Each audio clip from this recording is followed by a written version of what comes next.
Hi Lauren, how are you today? Hi, Michael. I'm good. How you doing? Pretty good, pretty good. So let's just jump right into it, shall we? Okay. The part of this movie I found the most interesting was that at the core of it, it was kind of a story about somebody using an artificial mold of a person to cope with loss, Mm. which The Walking Dead kind of deals with in its own way as well.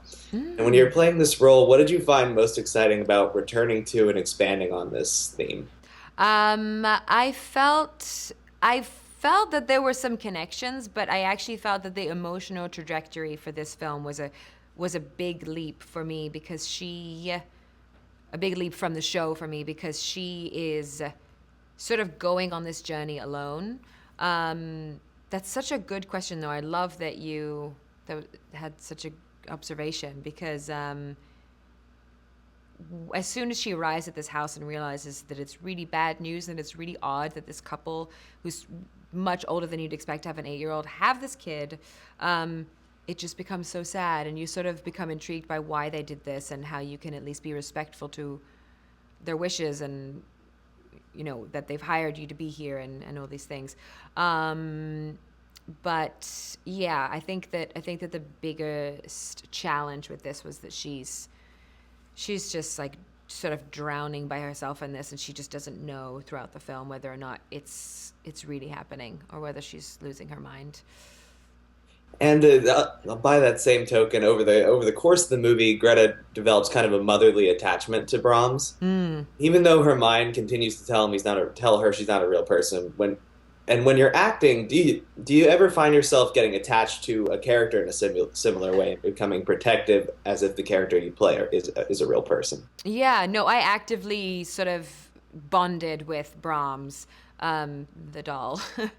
And I think she has to. There are some scenes, and we just see a piece of it in the scene, but during filming of those things, I was holding him the whole time in between takes and in between setups and before and after filming, just to sort of feel like, this girl has her own reasons for attaching herself to him too. I mean, not just out of the sense of duty or not just out of the fear of what may go wrong if she doesn't follow these rules, take him under her charge. And she sort of finds a lot of comfort in this job herself too. So I sort of let that be the bond that she feels, even though he is inanimate. He is the emotional satisfaction is real that she's getting from this caretaking. And there's a scene in the film where Greta and Malcolm talk about the difference between polite talk and pub talk, with the truth kind of in between. Mm. And I was wondering that as an actress and somebody who's probably had to endure a fair few trials over the course of your career, have you ever been in a situation where finding the balance between those two either helped or hurt you? I mean, I think in speaking about things or in reading things or in all of it, you mean? Yeah, just kind of in the grand scope of the job. Yeah.